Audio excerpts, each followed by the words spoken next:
नमस्कार. भारतीय स्वातंत्र्य लढ्याच्या इतिहासातील एका अत्यंत नाट्यमय आणि महत्त्वाच्या पर्वाच्या या विशेष विश्लेषणामध्ये तुमचं स्वागत आहे. आज आपण एका अशा विषयाचा वेध घेणार आहोत जो केवळ इतिहासाच्या पानांवरच नाही तर स्पर्धा परीक्षांच्या दृष्टिकोनातूनही खूप महत्त्वाचा आहे. तो विषय म्हणजे असहकार चळवळ. बघा, ही केवळ एक घटना नव्हती, तर तो एक असा वळवा होता ज्याने संपूर्ण देशाला पेटवून दिलं होतं. आज आपण या चळवळीचा प्रत्येक पैलू इतक्या सोप्या आणि रंजक पद्धतीने उलगडणार आहोत की तो तुम्हाला कायमचा लक्षात राहील. चला तर मग सुरू करूया. आजच्या ह्या प्रवासात आपण नेमक्या कोणत्या गोष्टी पाहणार आहोत? तर आधी आपण पाहू चळवळीची पाळीमुळे, त्यानंतर असहकाराचे टप्पे, मग UPSC विरुद्ध MPSC दृष्टिकोन कसा वेगळा आहे ते पाहू, चौरीचौराचा तो अंगावर काटा आणणारा उत्कर्ष बिंदू आणि शेवटी या चळवळीचा वारसा. तर ह्या ऐतिहासिक वादळाची सुरुवात नेमकी कशी झाली ते बघूया. सुरुवात करूया आपल्या पहिल्या टप्प्यापासून, चळवळीची पाळेमुळे. अशी कोणती घाराणी होती ज्याने या आगीला ठिणगी दिली? बघा, एवढी मोठी आणि व्यापक चळवळ काही एका रात्रीत किंवा अचानक सुरू होत नसते. कोणतीही मोठी क्रांती शून्यातून जन्म घेत नाही, बरोबर? 1919 ते 1920 हा काळ किती उलथापालथीचा होता यावर नजर टाकली की आपल्याला याचा अंदाज येतो. सर्वात आधी आला तो रौलेट ॲक्ट. या कायद्याने ब्रिटिशांना कोणत्याही भारतीयाला कसलाही खटला न चालवता थेट तुरुंगात डांबण्याचा अधिकार दिला. विचार करा, या काळ्या कायद्याने लोकांमध्ये किती संतापाची लाट उसळली असेल. आणि त्यातच एप्रिल 1919 मध्ये घडलेले ते हृदयद्रावक जालियनवाला बाग हत्याकांड. या घटनेने तर संपूर्ण देशाला हादरवून सोडलं. एकीकडे हे राजकीय अत्याचार सुरू होते आणि दुसरीकडे पहिल्या महायुद्धानंतर आलेली महागाई आणि जाचक कर प्रणाली यामुळे सामान्य जनतेचं आर्थिक कंबरडं पुरतं मोडलं होतं. यात सगळ्या असंतोषाचा स्फोट म्हणजे डिसेंबर 1920चं काँग्रेसचं ऐतिहासिक पाऊल. आता याच सुमारास आणखी एक मोठी आंतरराष्ट्रीय घडामोड सुरू होती. पहिल्या महायुद्धानंतर ऑटोमन साम्राज्याचे तुकडे करण्यात आले आणि खलिफाचं पद धोक्यात आलं. साहजिकच भारतातील मुस्लिम समाज यामुळे कमालीचा अस्वस्थ होता. महात्मा गांधीजींनी या खिलाफत प्रश्नाकडे खूप वेगळ्या दृष्टिकोनातून पाहिलं. त्यांना यात हिंदू आणि मुस्लिमांना एकत्र आणण्याची एक सुवर्ण संधी दिसली.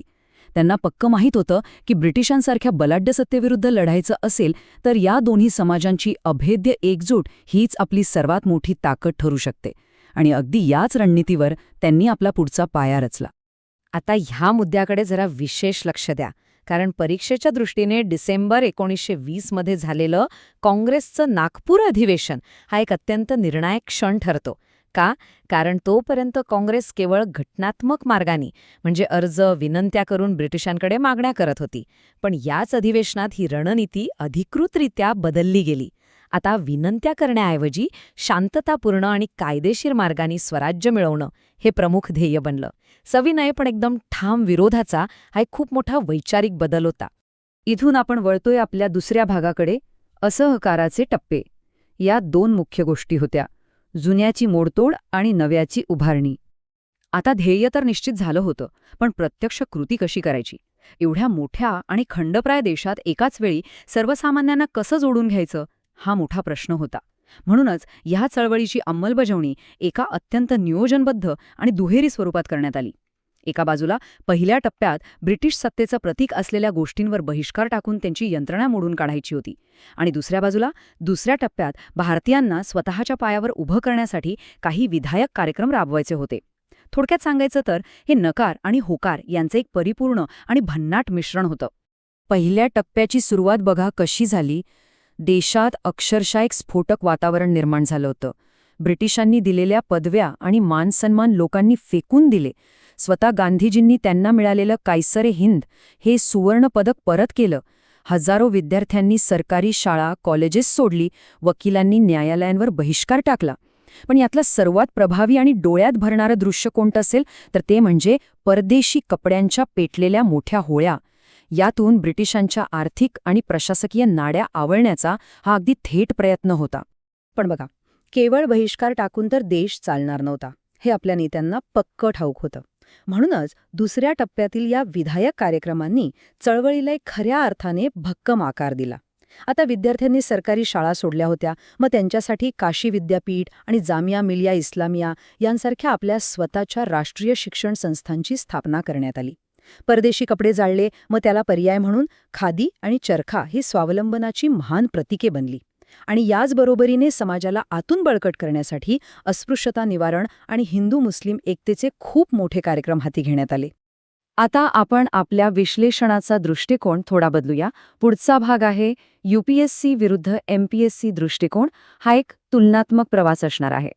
स्पर्धा परीक्षांची तयारी करताना एकच चवळ वेगवेगळ्या परीक्षांच्या कोणातून कशी विचारली जाते हे पाहणं खरोखरच इंटरेस्टिंग आहे.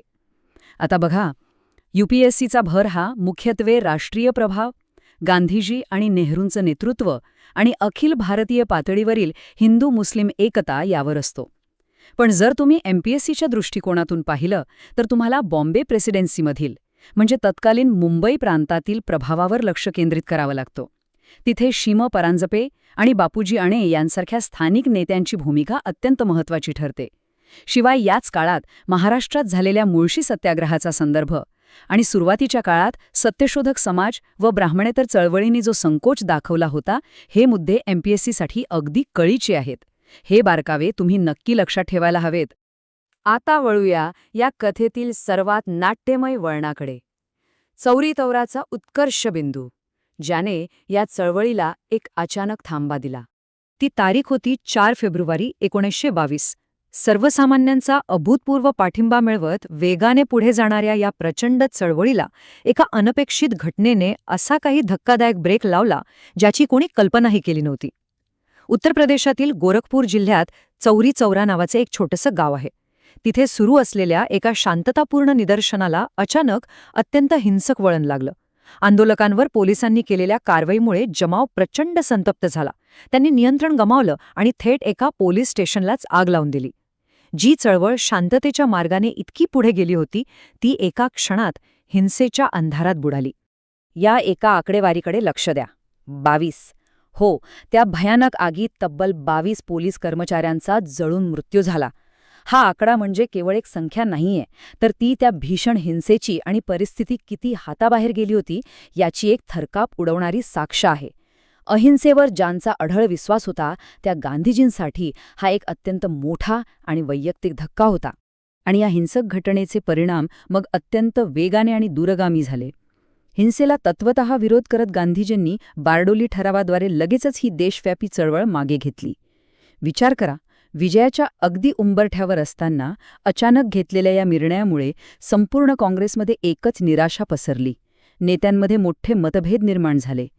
आणि याच निराशेच्या गर्तेतून एक नवा मार्ग शोधण्यासाठी मोतीलाल नेहरू आणि CR दास यांनी 1923 मध्ये विधिमंडळात प्रवेश करून आतून लढा देण्याच्या उद्देशाने स्वराज्य पक्षाची स्थापना केली. आता आपण पोहोचलो आहोत या विश्लेषणाच्या शेवटच्या टप्प्यावर, चळवळीचा वारसा ज्याने भारताच्या स्वातंत्र्य लढ्यात कायमस्वरूपी बदल घडवून आणले. बघा, चळवळ जरी अचानक थांबली असली तरी ती अपयशी नक्कीच ठरली नाही. या सुमारे 2 वर्षांच्या कालखंडाने भारताच्या स्वातंत्र्य लढ्याची दिशा अगदी कायमची बदलून टाकली होती. या चळवळीने स्वातंत्र्य लढ्याला 3 प्रमुख स्तंभांवर उभं केलं. पहिलं आणि सर्वात महत्त्वाचं म्हणजे पहिल्यांदाच शेतकरी, कामगार आणि विद्यार्थ्यांसारखा सामान्य माणूस इतक्या मोठ्या संख्येने या लढ्यात उतरला. हा लढा आता केवळ मुठभर उच्चभ्रूंचा राहिला नव्हता. दुसरा म्हणजे राष्ट्रीय शिक्षण संस्था आणि स्वदेशी उद्योगांच्या माध्यमातून भारतीयांमध्ये स्वतःच्या संस्थात्मक वाढीची बीजे रोवली गेली. आणि तिसरं म्हणजे ब्रिटिश सत्ता अजेय आहे हे जे एक गूढ होतं ना, ते कायमचं उकललं गेलं. ब्रिटिशांना आता घाबरण्याची काहीही गरज नाही, हा एक भक्कम आत्मविश्वास भारतीयांच्या मनात निर्माण झाला. तर या विश्लेषणाच्या शेवटी तुमच्यासाठी एक अत्यंत विचार करायला लावणारा प्रश्न आहे. जगातील सर्वात मोठ्या आणि बलाढ्य साम्राज्याला हातामध्ये एकही शस्त्र न घेता असं आव्हान दिलं जाऊ शकतं, या एका सत्याने भविष्यातील लढ्यांची दिशा कशी बदलली असेल या प्रश्नावर तुम्ही नक्की विचार करा, कारण यातूनच आपल्याला स्वातंत्र्य लढ्याच्या पुढच्या ऐतिहासिक टप्प्यांची उत्तरे मिळणार आहेत. आजच्या या विशेष विश्लेषणात आपण इथेच थांबतोय. मला खात्री आहे की हे मुद्दे तुम्हाला नक्कीच समजले असतील.